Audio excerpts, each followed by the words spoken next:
Bagi ibu yang bekerja, menyusui merupakan sebuah tantangan besar.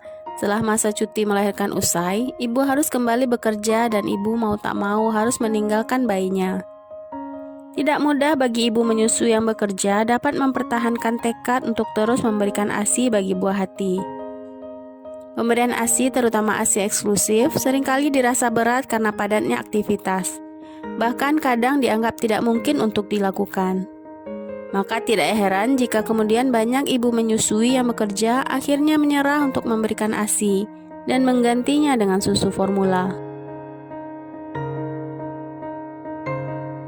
Meskipun banyak ibu yang menganggap bahwa mereka harus memilih salah satu, yakni menyusui atau bekerja, ibu sebenarnya bisa menjalani kedua peran tersebut sekaligus, yaitu menjadi ibu pekerja sekaligus ibu menyusui.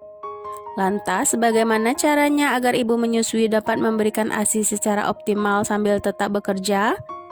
Berikut tips yang dapat ibu lakukan. Tips yang pertama, persiapkan diri sebelum masuk kerja. Jangan panik ketika ibu sudah harus kembali bekerja. Tetap bersikap tenang dan mulai mempersiapkan diri setidaknya 2 minggu menjelang masa cuti habis. Susun jadwal pemberian ASI, serta persiapkan persediaan ASI perah untuk bayi. Caranya adalah dengan memerah ASI setiap 3 jam sekali di luar waktu menyusui bayi. Semakin sering ASI diperah, maka ASI akan semakin banyak diproduksi. Sebelum memerah ASI, lakukan relaksasi selama 10-15 menit agar ASI mudah keluar.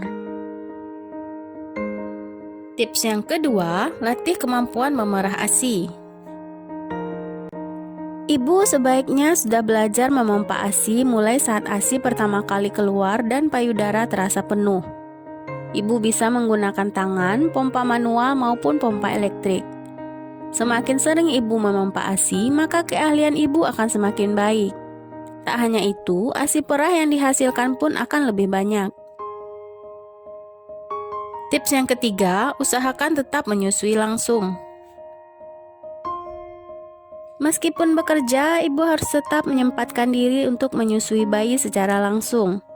Waktu yang tepat untuk memberikan ASI langsung adalah saat hendak berangkat kerja, pulang kerja, dan saat bayi akan tidur malam hari. Menyusui bayi secara langsung ketika di rumah ini ternyata bermanfaat tidak hanya sebagai penguat bonding ibu menyusui dan anak, tapi juga dapat membantu pengosongan payudara secara sempurna, yang pada akhirnya membuat suplai ASI tetap berlimpah, meskipun ibu menyusui bekerja di kantor setiap hari. Tips keempat, rutin memompa ASI selama bekerja. Selain di rumah, ibu juga harus memompa ASI di tempat kerja. Usahakan memompa ASI setiap 3-4 jam. Karena jika ibu sering mengosongkan payudara lebih dari 4 jam, suplai ASI akan terganggu dan berangsur-angsur dapat berkurang. Berikan ASI perah melalui cangkir, sendok, atau pipet saat bayi tidak disusui ibu di jam kerja. ASI perah sebaiknya tidak diberikan dengan botol karena akan membuat bayi bingung puting, sehingga akan mengganggu penyusuan secara langsung dari payudara. Tips kelima, tetap rileks dan hindari stres.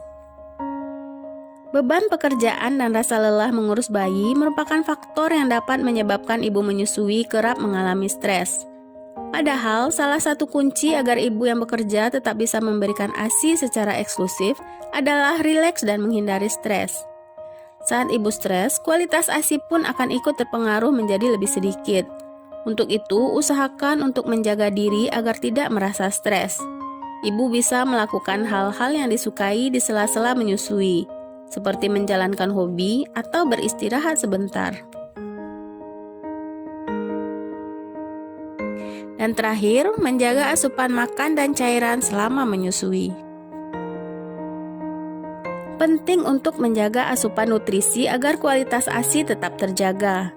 Ibu menyusui perlu makan makanan yang bergizi dengan teratur agar energi ibu bisa terjaga dan suplai ASI tetap berlimpah meski bekerja di kantor setiap hari.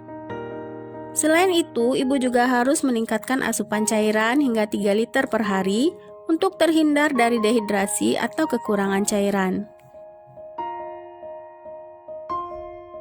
Jadi, ibu bekerja bukanlah hambatan dalam memberikan ASI bagi bayi. Dengan mengikuti tips-tips ini, ibu dapat terus menyusui sambil bekerja tanpa harus mengorbankan salah satunya. Tetap semangat ya, Bu!